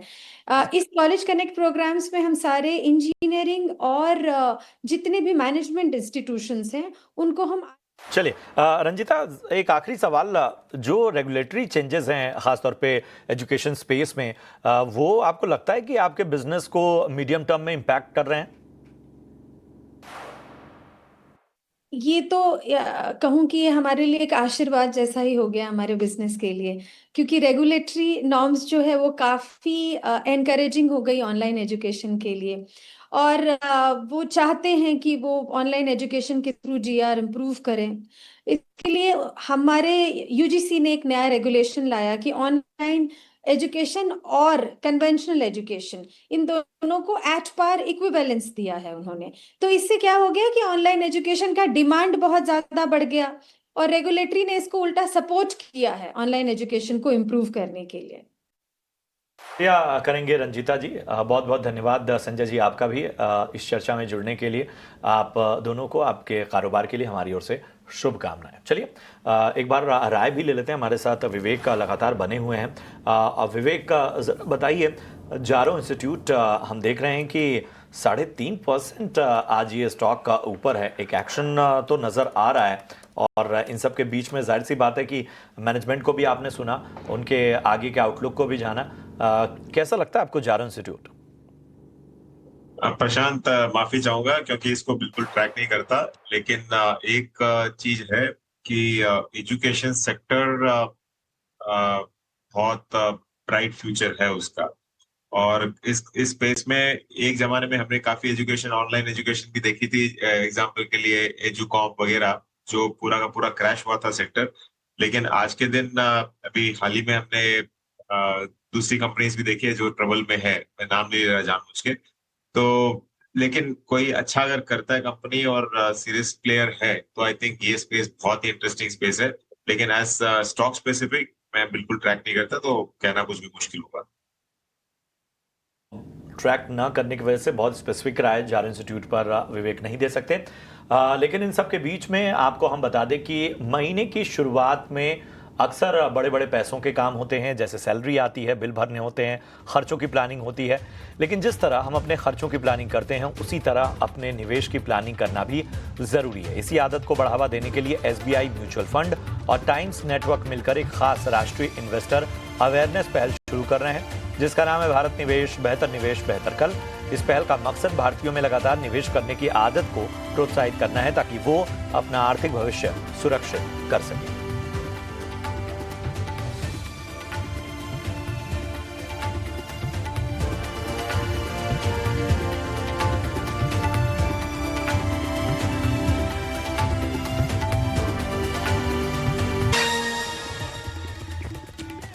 ब्रेक के बाद स्वागत है आपका। आप देख रहे हैं क्लोजिंग कॉल और महज आधा घंटा बचा है। हफ्ते का आखिरी कारोबारी सत्र क्लोज होने वाला है। काफ़ी हद तक वॉलेटाइल मूव्स हैं। इस वक्त भी लाल निशान के साथ बिकवाली का दबाव हावी होता हुआ दिख रहा है। कुछ स्टॉक्स जो कि अच्छा एक्शन दिखा रहे हैं, आज दिन की शुरुआत से ही नवीन फ्लोरिन के चार्ट्स पर लगातार फोकस है। 16% के गेंस इस वक्त नजर आ रहे हैं। दिन की शुरुआत से ही एक तरफा तेजी स्टॉक ने देखी है। एक ही दिन में 788 अंकों के गेंस। जी हाँ, परसेंटेज वाइज 16% की तेजी है। पॉइंट वाइज 700-800 रुपए चल गया है स्टॉक। 5765 के लेवल्स पर नवीन फ्लोरिन के चार्ट्स में। गौरव, कोई टेक बनता है एग्जिस्टिंग पोजीशन के लिए ही, नई पोजीशंस के लिए तो काफी चल गया ये स्टॉक? मानसी, एक शब्द है, just flying away, and it just flu away. Breakaway gap के साथ शेयर खुला और उसके बाद अपने उच्चतम स्तर के आसपास ही ट्रेड करता रहा है। लाइफ टाइम हाइस पे ट्रेड कर रहा है। आई थिंक बस मिस हो गई है और अब यहाँ पे इसको यहाँ पे बाय करना तो बिल्कुल भी आई थिंक प्रूडेंट अप्रोच नहीं होगा। थोड़ा सा वेट करना चाहिए, डिप मिले तो दें। 15-17% का मूव काफी ज्यादा हो जाता है और एक कंसोलिडेशन था, उसका ब्रेकआउट शेयर ने दिया। नो डाउट वॉल्यूम्स स्टेलर हैं और गुंजाइश अभी और निकल सकती है, but I think stop loss to target का ratio as far as trading is concern वो भी फेवरेबल नहीं है। तो ये है राय नवीन फ्लोरीन पर आपको मिलती हुई। एक बार जरा एफएमसीजी स्टॉक्स को अपने रडार पर लेकर आते हैं। आज एक्शन जो है वो एफएमसीजी में भी देखने को मिल रहा है। आप देखिए, अगर हम एफएमसीजी स्टॉक्स को लगातार देखें तो जितने खपत वाले शेयर हैं, यूनाइटेड स्पिरिट्स जरा लेकर आइए। आज देखिए यूनाइटेड स्पिरिट्स में आज तेजी देखने को मिल रही है, लगभग 2.25% मजबूत इस वक्त यूनाइटेड स्पिरिट्स का शेयर। 3 दिनों में करीब 7 से 8% यूनाइटेड स्पिरिट्स भागा है। इसके अलावा गोदरेज कंज्यूमर, आईटीसी और मैरिको, जरा बारी बारी से इन तमाम स्टॉक्स को लेकर आइए। गोदरेज कंज्यूमर, आईटीसी और मैरिको में भी हमें 1 से 1.5% तक की तेजी देखने को मिल रही है। विवेक, का जो कंजम्पशन स्पेस है वैसे भी लोगों के रडार पे रहता है और इस तरह के वोलेटाइल मार्केट में अगर कहीं ना कहीं एक मजबूती दिखा रहा है, खासतौर पर यूनाइटेड स्पिरिट्स की जो तेजी है वो हम देखेंगे। बताइए क्या राय होगी? गोदरेज कंज्यूमर भी हल्की मजबूती देखने को मिल रही है। प्रशांत, अभी अभी मैं फोन में जब आप बात कर रहे थे, एक क्या बोलते हैं, इंफोग्राफिक देख रहा था जिसमें नीड और वांट के बारे में बता रहा था। अब मैं बुलिश रहूंगा जो वांट की लिस्ट में आता है। तो यूनाइटेड स्पिरिट्स, यूनाइटेड ब्रूवरीज, ये सारी की सारी वांट के न्यूज में आएगी। तो लॉन्गर टर्म के लिए मुझे लगता है कि इनका स्कोप बहुत बढ़िया है। लेकिन हाँ, ऐसे डिस्क्लोजर पहले मैं बोल दूं क्योंकि ये गलत हो जाएगा नहीं तो। यूनाइटेड स्पिरिट्स आज मैंने 1485 में प्रॉफिट बुक किया है और अभी 1432 है, क्योंकि वो सुबह अचानक बढ़ा था तो मैंने कुछ सेलिंग की है। तो ये कॉन्ट्रा ओपिनियन मत समझना, लेकिन हाँ, ये तो शॉर्ट टर्म के लिए किया है मैंने। लेकिन लॉन्गर टर्म आप अगर देखते हो, जो कंजम्पशन अल्कोहल का मेनली इंडिया में है वो अभी भी अंडर 1 लीटर है पर पर्सन, जो जीडीपी के नाप में वो आता है। तो मुझे लगता है कि यहाँ पे कंजम्पशन आपको मल्टीफोल्ड इंक्रीज होती हुई दिखेगी आगे चल के। और इसके लिए इस स्टॉक पे मैं एब्सोल्यूट लॉन्ग टर्म के लिए बुलिश रहूंगा। जैसे मैंने कहा, शॉर्ट टर्म के लिए मैंने प्रॉफिट बुक किया था, तो ये आप ध्यान में रखना। अब ये आता है वांट की लिस्ट में। अब आप जो बोल रहे हो तेल, साबुन, कंघी वगैरह, ये सब आती है नीड के लिस्ट में। तो वो जो नीड वाली लिस्ट है वहां पे मैं ज्यादा बुलिश नहीं हूँ। तो सीधा सा क्लियर है, अब आप वांट और नीड में डिवाइड कर लो। जो भी कंजम्पशन गुड्स है तो वांट वाले अच्छे करेंगे और नीड वाले ठीक ठाक करेंगे। तो ये देखिए, बहुत ही बेहतरीन रणनीति और उसके तमाम रीजनिंग भी विवेक जी ने आपको सीधी तरह समझा दी है। वैसे एक्शन बहुत कुछ है और अब अपने खास सेगमेंट मार्केट एट 3 PM पर बढ़ेंगे।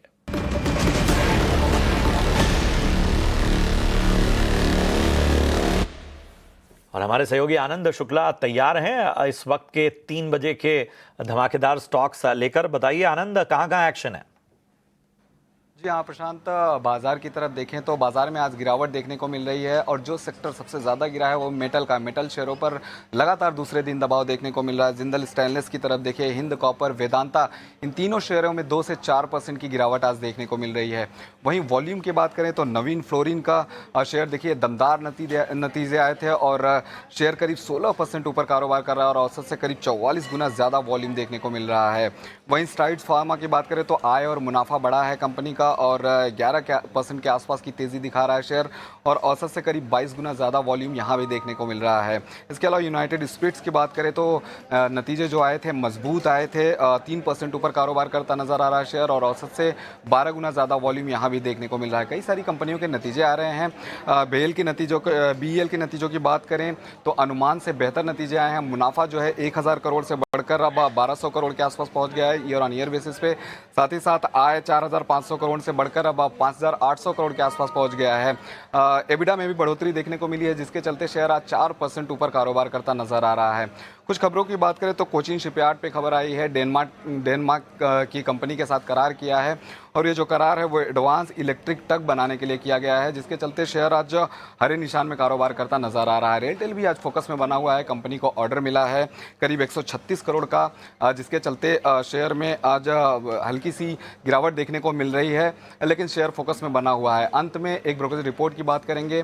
आईटीसी पर गोल्डमैन सैक्स की ब्रोकरेज रिपोर्ट आई है, खरीदारी की राय बरकरार रखी है, जो लक्ष्य है उसे बढ़ा दिया है, लक्ष्य 480 से बढ़ाकर 490 रुपये कर दिया है और इनके भी नतीजे आए थे। दूसरी तिमाही में जो नतीजे थे वो उम्मीद के मुताबिक थे, साथ ही साथ जो बिक्री है वो करीब 7% बढ़ी थी, जिसके चलते शेयर आज हल्की सी तेजी शेयर में देखने को मिल रही है। तो 3 बजे तक ये सारे अपडेट्स थे जिनकी वजह से इन सभी शेयरों में आज एक्शन देखने को मिल रहा है।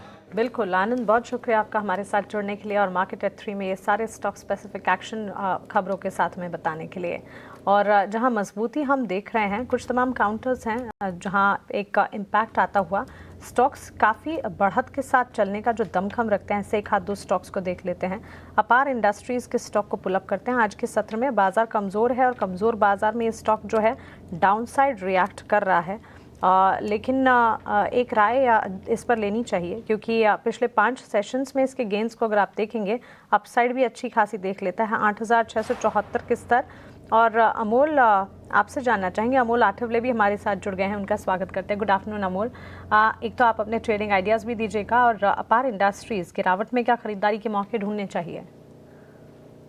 वेट एंड वॉच का अप्रोच रहेगा अपार इंडस्ट्रीज में। एक तो काफी शार्प रिवर्सल हुआ है, 9400 9500 एक ऐसा लेवल था जहां पे एक रेजिस्टेंस क्लियर किया था, बट जो रिवर्सल आया है वो वापस से एक इंडिकेट कर रहा है कि करेक्शन और थोड़ा लंबा चल सकता है। आज भी अराउंड 6% के आसपास डाउन है। मुझे लगता है थोड़ा वेट एंड वॉच का अप्रोच रहेगा। किसी को सपोर्ट्स के आसपास अगर अपार इंडस्ट्रीज में बाइंग करना है तो 8400 एक प्रॉमिसिंग सपोर्ट जोन रहेगा। वहां तक अगर ये करेक्शन आता है तो शायद एक बाइंग अपॉर्चुनिटी डेवलप होती हुई अपार इंडस्ट्रीज में देखने को मिले। फिलहाल तो वेट एंड वॉच का अप्रोच रहेगा। About my picks 2 positional ideas है। एक तो बजाज फाइनेंस के साथ जाना चाहूंगा, 1045 के आसपास है, पोजिशनल है, थोड़ा सा टाइम ले सकता है, एक आध दिन का कंसोलिडेशन देखने को मिल सकता है। टारगेट रहेंगे 1100 और 1120 के और स्टॉप लॉस उसका रहेगा 1020 का। एक शॉर्ट टर्म में करेक्शन खत्म करता हुआ स्टॉक देखने को मिल रहा है। आज फिलहाल ऊपरी लेवल पे दबाव देखने को मिला, but 20 day simple moving average के पास स्टॉक ट्रेड हो रहा है और लार्जर टेक्सचर स्टॉक का पॉजिटिव साइड पे रिवर्सल का इंतजार रहेगा। अगर यहाँ से रिवर्सल आता है तो बजाज फाइनेंस में एक फ्रेश अप ट्रेंड रैली आने के चांसेस काफी ब्राइट है। एक ब्रेकआउट ट्रेड के साथ जाना चाहूंगा जो है Punjab national bank PNB. Overall PSU bank का ही परफॉर्मेंस काफी अच्छा रहा है ये वीक में। पीएनबी का फॉर्मेशन अगर हम देखते हैं तो ब्रेकआउट कंटिन्यूएशन फॉर्मेशन पीएनबी ने रखा है। 123 के आसपास से पोजिशनल टारगेट निकल के आ रहे 130 के और स्टॉप लॉस उसका रहेगा 120 का। चलिए, तो बिल्कुल अमोल जी की तरफ से उनके ट्रेडिंग आइडियाज़ इस वक्त आप अपने स्क्रीन पर देख रहे हैं। कुछ तमाम स्टॉक्स उन्होंने हमें बताया। पंजाब नेशनल बैंक में 2-2.5% के गेंस हैं। बजाज फिंस पर भी नज़र रखनी चाहिए। ये सारे आइडियाज़ हैं जो कि अमोल जी की तरफ से हमें मिलते हुए, लेकिन इस बीच ऑयल रिफाइनर्स पर एक नज़र रखनी चाहिए। आज कमज़ोर बाजार में भी हम देख रहे हैं MRPL, चेन्नई पेट्रो जैसे स्टॉक्स में अच्छी मजबूती है और चेन्नई पेट्रो का स्टॉक तो इस वक्त one of the top performing, 8 से 9% तक के गेंस यहाँ पर नजर आ रहे हैं और MRPL में भी 2-2.5% की तेजी है। अमोल जी, कोई टेक बनते हैं ऑयल रिफाइनर्स पर? केस करना है तो चेन्नई पेट्रो में एक अपॉर्चुनिटी अभी भी है। हालांकि स्टॉक 8 या 9% ऊपर है, बट जिस तरीके का सेटअप है, ब्रेकआउट कंटिन्यूएशन फॉर्मेशन है, वो इंडिकेट कर रहा है कि अपसाइड और भी पॉसिबल है। मुझे लगता है कोई चेस कर रहा है मोमेंटम को तो 920 910 एक ट्रेंड फॉलोइंग ट्रेडर्स के लिए स्टॉप लॉस लेवल रहेगा। उसके ऊपर रहता है तो ये ब्रेकआउट सेटअप कंटिन्यू रहेगा। ऑन द हायर साइड कहीं ना कहीं 1000+ की तरफ ये स्टॉक बढ़ता हुआ देखने को मिल रहा है। दूसरा आपने MRPL पूछा था। MRPL में भी काफी प्रॉमिसिंग फॉर्मेशन है। आज इतना चला नहीं, बट ओवरऑल अगर सेटअप देखते हैं तो स्टॉक कंसिस्टेंटली पॉजिटिव मोमेंटम बना के रखा है। तो एक हाथ करेक्शन अगर मिलता है तो buying on dips and sell and rallies का अप्रोच रहेगा। सपोर्ट्स रहेंगे 155 के आसपास। अगर 155 मेंटेन होता है तो मुझे लगता है वहां से एक बाइंग अपॉर्चुनिटी डेवलप होती हुई देखने को मिल रही है। ऑन द हायर साइड जो रेजिस्टेंस जोन रहेगा वो रहेगा 180 के आसपास। चलिए, तो 180 का जो है रेजिस्टेंस जोन उसका ध्यान रखिए MRPL में। ये राय अमोल जी की तरफ से आती हुई एक और स्टॉक को अपने रडार पर ले आते हैं और ये है L&T। जी हाँ, आज देखिए लगभग 1.25% यहाँ पर मजबूत होता हुआ L&T का शेयर पिछले 5 ट्रेडिंग सेशन में देखें तो लगभग 2.25% तक की तेज़ी हमें देखने को मिली है। पिछले 1 महीने में लगभग 10.25% चला है ये स्टॉक और पिछले 6 महीने में लगभग 21% का रिटर्न इसने दिया है। तो L&T के हम इंट्राडे चार्ट ले लें, वहाँ से लेके 6 मंथ तक के चार्ट ले लें तो एक पॉजिटिव मोमेंटम ज़रूर नज़र आ रहा है। पिछले दिनों कुछ ऑर्डर्स अगर बाकी चीज़ों को लेकर भी अहम खबरें भी आई और ये डेवलपमेंट तो खैर इतनी दिग्गज कंपनी है कि उसकी आती ही रहती हैं। तो इन सारे फैक्टर्स को देखें और बाकी एक्शन जो चार्ट पे नज़र आ रहा है उसको देखते हुए गौरव जी L&T पे क्या राय होगी? पहले एक जनरल डिस्क्लेमर देना चाहूंगा, L&T पे हमारा बाय रेटिंग चल रहा है 3240 के भाव पे और 4350 का टारगेट हमने उसमें दिया है। देयरफॉर हमारे क्लाइंट्स की इसमें पोजीशन हो सकती है, मेरी इसमें कोई पर्सनल पोजीशन या होल्डिंग नहीं है। L&T के शॉर्ट टर्म चार्ट फॉर्मेशंस की बात करें तो क्लियरली सेटअप बहुत पॉजिटिव है। कंसोलिडेशन ब्रेकआउट ये शेयर में देखने को मिल चुका है। मैं एक्सपेक्ट कर रहा हूं आने वाले समय में short term, medium term, long term हर पैमाने पर, हर टाइम फ्रेम पे ये शेयर अच्छा परफॉर्म करेगा। अगर कोई मिस कर गए हैं अभी भी तो इसे कंसिडर कर सकते हैं even for a short term और for a medium term perspective भी। चलिए, तो ये है राय आपको L&T पर मिलती हुई, पॉजिटिव व्यू और बुलिश नजरिया L&T पर फिलहाल नजर आता हुआ। चलिए कुछ और स्टॉक को भी अपने रडार पर लेकर आएंगे और इन सब के बीच में खास तौर पे देखें जहां पर एक करेक्टिव फेज नजर आ रहा है और इटर्नल में हम देख रहे हैं कि लगातार एक गिरावट नजर आ रही है। इसके अलावा हमने सिप्ला में भी देखा नतीजों के बाद एक तरह से मुनाफा वसूली का दौर जारी है। तो इटर्नल और सिप्ला दोनों निफ्टी के टॉप लूजर। बताइए अमोल जी, इन दोनों स्टॉक पर क्या राय बन रही है? क्या मतलब खासतौर पे इटर्नल में जो लगातार एक करेक्शन का दौर चल रहा है, कोई मौका बन रहा है क्या? मौका था। इनफैक्ट 330 एक ऐसा जोन था जहां पे एक हायर बॉटम फॉर्मेशन कंप्लीट हो रहा था, वहां से एक रिवर्सल भी किया था। बट ये जो 2 दिन का करेक्शन हुआ शायद उसमें थोड़ा सा और जो पेन है इंटरनल में वो बढ़ते हुए हमने देखा है। मुझे लगता है रिवर्सल का वेट रहेगा। लेवल्स काफी प्रॉमिसिंग है क्योंकि ये एक ऐसा जोन है 320 और 330 जहां पे स्टॉक ने कंसिस्टेंटली सपोर्ट लिया है, पॉजिटिव कंसोलिडेशन किया है। लास्ट रैली जो आई थी वो उसी लेवल के आसपास से हमने देखने को मिली थी। थोड़ा वेट एंड वॉच रहूंगा, बट 325 330 अगर ये वापस से क्रॉस करता है तो यहाँ से एक फ्रेश आफ्टर रैली आने के चांसेस चार्ट्स पे काफी ब्राइट लग रहे हैं। दूसरा आपने सिप्ला पूछा था, सिप्ला में अगर हम देखते हैं तो एक काफी शार्प सेल ऑफ देखने को मिला है। उससे पहले अगर हम देखते हैं तो एक रेंज ब्रेकआउट था, तो रेंज ब्रेकआउट का फॉर्मेशन कहीं ना कहीं फेल्यूर की तरफ बढ़ते हुए हमने देखा है। काफी वोलाटाइल है, दोनों तरफ के मूवमेंट्स सिप्ला में होते हुए हमने देखे हैं। थोड़ा वेट एंड वॉच रहेंगे। अगर किसी को कॉन्ट्रा बेट लेना है या रिवर्सल के लिए बेट लेना है तो मिनिमम क्राइटेरिया स्टॉक के लिए रहेगा 1540। On the down side supports की बात करेंगे तो 1480 एक प्रॉमिसिंग सपोर्ट जोन है शॉर्ट टर्म ट्रेडर्स के लिए। एब्सोल्युटली। तो चलिए ये राय फिलहाल मिलती हुई, सिप्ला में भी इंपॉर्टेंट लेवल्स हैं, लेवल्स पर फोकस कीजिएगा ज़रूर। लेकिन स्टील सेक्टर से जुड़ी हुई एक इंपॉर्टेंट खबर अब आपको बताते हैं। सरकार स्टील सेक्टर में इस्तेमाल होने वाली मशीनों पर बेसिक कस्टम ड्यूटी घटाने की तैयारी में है। इस खबर से जुड़ी सारी डिटेल्स और इसके मायने लेकर हमारे सहयोगी प्रकाश प्रियदर्शी हमारे साथ जुड़ गए हैं। प्रकाश, बताइए स्टील सेक्टर से जुड़ी ये अहम खबर क्या है?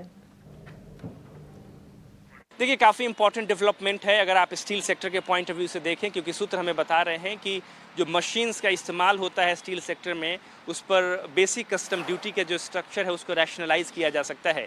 सूत्र हमें बता रहे हैं कि सरकार इस मसले पर विचार कर रही है, खासकर वैसे मशीन्स जिसका इस्तेमाल आयरन ओर का जो ग्रेड्स है उसके कन्वर्जन में किया जाता है, वैसे मशीन्स पर जो बेसिक कस्टम ड्यूटी का स्ट्रक्चर है उसको रैशनलाइज किया जा सकता है। इस वक्त जो स्ट्रक्चर है इस्तेमाल के हिसाब से करीब 7.5 to 15% के आसपास है और इंडस्ट्री ने सरकार से इस बात की अपील की है कि बेसिक कस्टम ड्यूटी का जो स्ट्रक्चर है और साथ ही जो कंप्लायंस रिलेटेड इश्यूज़ हैं उसको एड्रेस करने की ज़रूरत है, क्योंकि जो कन्वर्जन की जो प्रक्रिया है उसको एक्सपेडाइट करने की ज़रूरत है अगर आप आयरन ओर की उपलब्धता बढ़ाने की बात करते हैं स्टील प्रोडक्शन के टारगेट को अचीव करने के लिहाज से। ऐसे में सरकार ने इस मसले पर इंडस्ट्री के साथ बैठक भी की है और इंडस्ट्री ने सरकार से इस बात की गुजारिश की है कि जो बेसिक कस्टम ड्यूटी है उसको घटाकर 2.5% किया जाए ताकि आयरन ओर की जो उपलब्धता है वो बढ़ाई जा सके, क्योंकि इसके ज़रिए जो कन्वर्जन है लो ग्रेड आयरन ओर का हायर ग्रेड आयरन ओर में, जिसको कि बेनिफिशिएशन प्रोसेस कहते हैं, उसमें तेज़ी आएगी और जाहिर तौर पे आयरन ओर की जो उपलब्धता है, रॉ मटेरियल की जो उपलब्धता है स्टील सेक्टर के लिए, उसको बढ़ाने में मदद मिलेगी और 2030 तक 300 मिलियन टन का जो स्टील प्रोडक्शन का टारगेट है उसको अचीव करने में मदद मिल सकती है। लिहाजा सरकार ने इस मसले पर बैठक की है, एक फ्रेमवर्क भी बनाने की कोशिश की जा रही है ताकि जो BIS कंप्लायंस है खासकर इस तरह के मशीन्स पर, उसको इफेक्टिवली इम्प्लीमेंट किया जाए। ये काफ़ी इंपॉर्टेंट डेवलपमेंट है और वैसी कंपनीज जो कि ऑलरेडी बेनिफिशिएशन प्रोसेस में है, क्योंकि सरकार ने इंडस्ट्री से कहा है कि जो बेनिफिशिएशन का प्रोसेस है जिसके जरिए लो ग्रेड आयरन ओर को हायर ग्रेड आयरन ओर में कन्वर्ट किया जाता है, उसमें तेज़ी लाई जाए। कई ऐसी कंपनीज हैं जो ऑलरेडी इस प्रक्रिया का पालन कर रही हैं, जिसमें टाटा स्टील, NMDC, सेल जैसी कंपनियां हैं, उनको जाहिर तौर पर इसका फ़ायदा होने जा रहा है। बिल्कुल प्रकाश, बहुत शुक्रिया आपका हमारे साथ जुड़ने के लिए और यह अहम खबर हमें बताने के लिए। स्टील सेक्टर से जुड़ी आयरन ओर की मांग जल्द पूरी होती दिखेगी। स्टील सेक्टर में इस्तेमाल हो रही मशीनों पर ड्यूटी घटने की यहाँ पर बात कही जा रही है। गौरव, स्टील मेटल सेक्टर की शाइन आज फीकी ज़रूर पड़ी है, लेकिन एक न्यूज़ फ्लो है ये जो हमारे सहयोगी, हमारे संवाददाता बता रहे थे। ओवरऑल इक्विटी मार्केट में स्टील सेक्टर की चाल पर आपका आउटलुक क्या है? पॉजिटिव आउटलुक है Mansi. Steel authority of India का शेयर हमें काफी अच्छा लग रहा है करंट लेवल पे। अन्य शेयर्स की भी अगर बात करें, जैसे JSW steel, Jindal steel, we are bullish on those. Hindustan zinc पे थोड़ी लंबी अवधि के लिए हिसाब से देखा जाए तो हम बुलिश हैं। तो इस तरीके से, हाँ, साथ ही साथ में NMDC एक और स्टॉक है जो हमें काफी अच्छा लग रहा है। तो शॉर्ट टर्म अवधि के लिए देखना हो तो स्टील अथॉरिटी पे बेट किया जा सकता है। करंटली 136 137 के भाव के अराउंड ट्रेड कर रहा है। बाइंग पोजीशन के लिए कंसिडर कर सकते हैं 145 एंड देयर आफ्टर 155 के भाव देखे जा सकते हैं। ये स्टॉक के अंदर स्टॉप लॉस मेंटेन करना चाहिए 130 के आसपास का।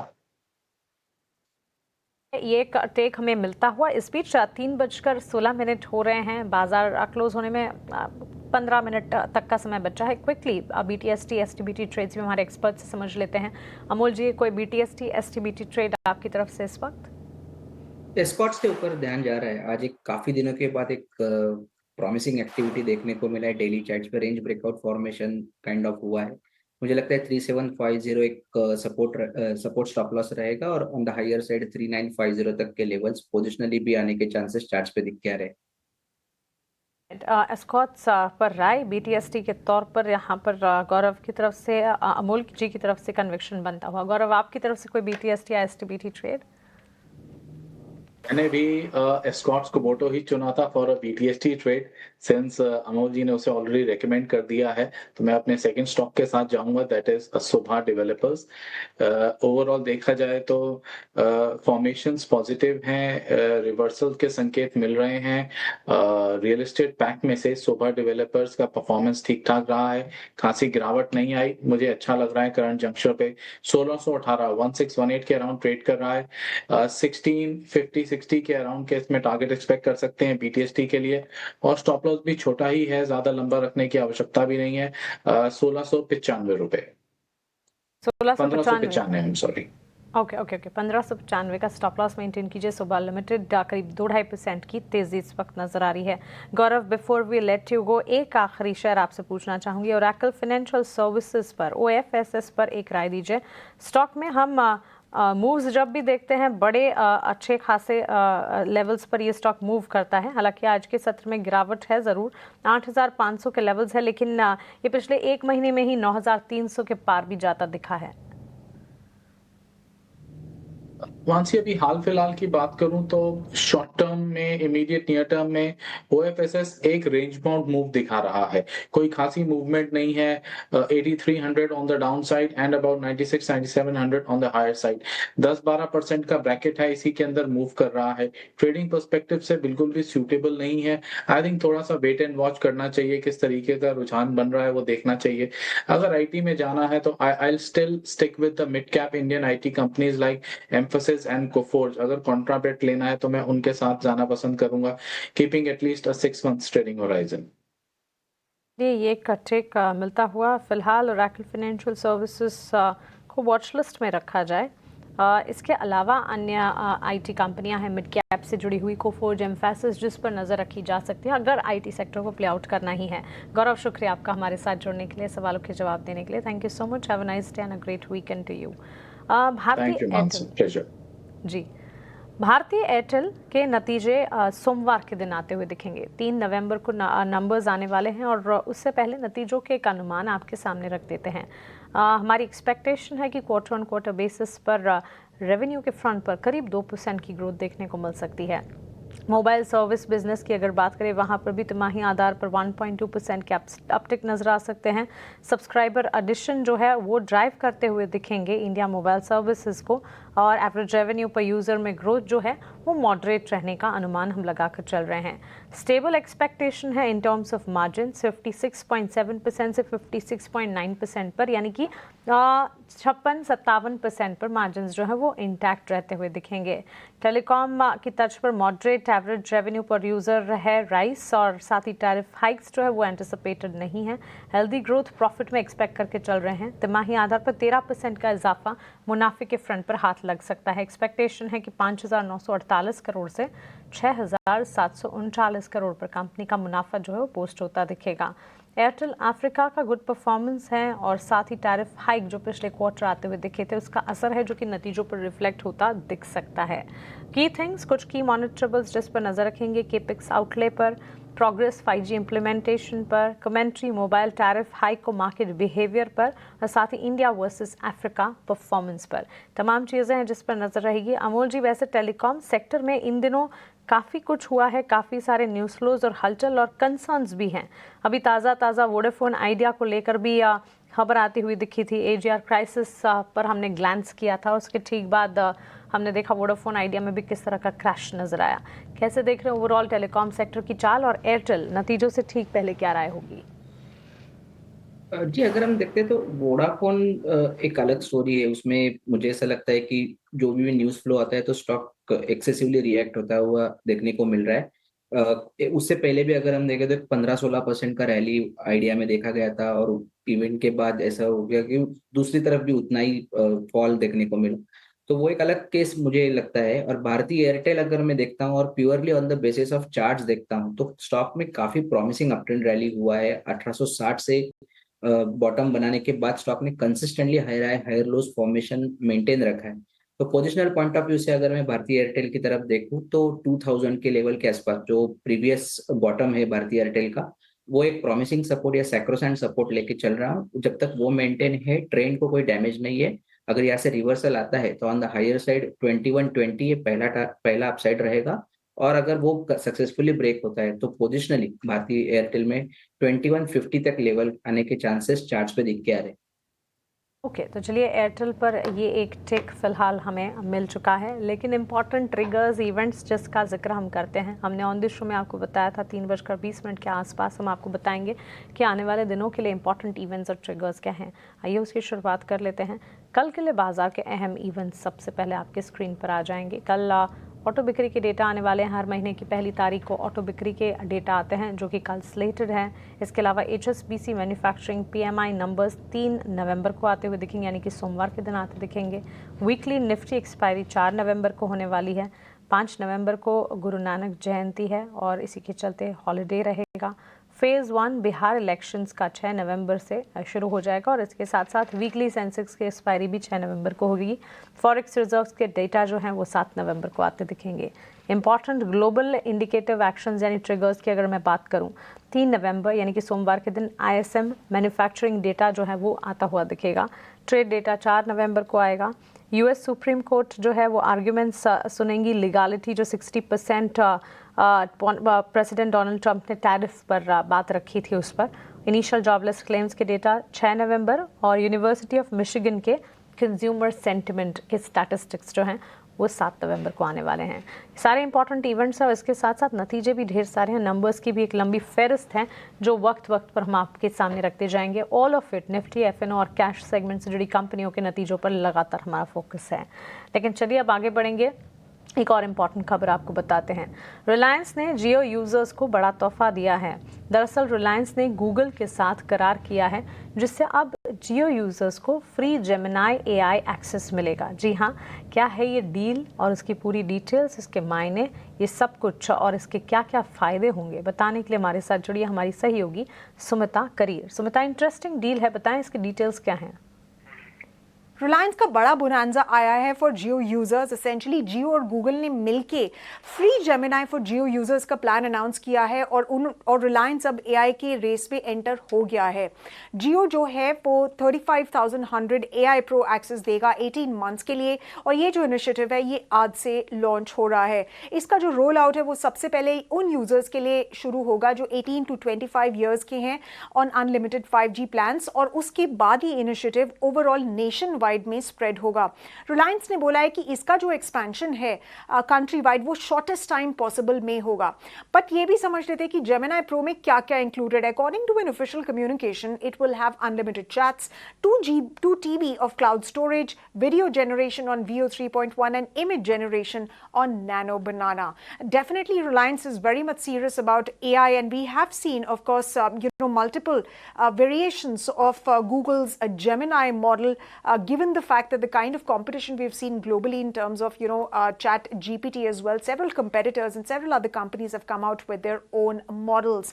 In fact, reacting to this development, Mukesh Ambani ने बोला, जो चेयरमैन है RIL के, कि इस कोलैबोरेशन के थ्रू जो लॉन्ग टर्म पार्टनर्स है गूगल के जैसे, हम इंडिया को सिर्फ AI इनेबल नहीं, AI एम्पावर्ड भी बनाना चाहते हैं, जहाँ पे हर एक सिटीजन और एंटरप्राइज जो है वो इंटेलिजेंट टूल्स को क्रिएट यूज करके इनोवेट और ग्रो कर सकेगा। सुंदर पिचाई जो CEO है गूगल और अल्फाबेट के, उन्होंने भी बोला कि रिलायंस एक उनका लॉन्ग स्टैंडिंग पार्टनर है and it plays an important role, क्योंकि वो गूगल अपना डिजिटल इंडिया का फ्यूचर एडवांस करना चाहते हैं, और टुगेदर दोनों के दोनों ये देखना चाहते हैं कि अफोर्डेबल इंटरनेट एक्सेस सभी को मिल सके और स्मार्टफोन्स में स्पेशली सभी को मिल सके।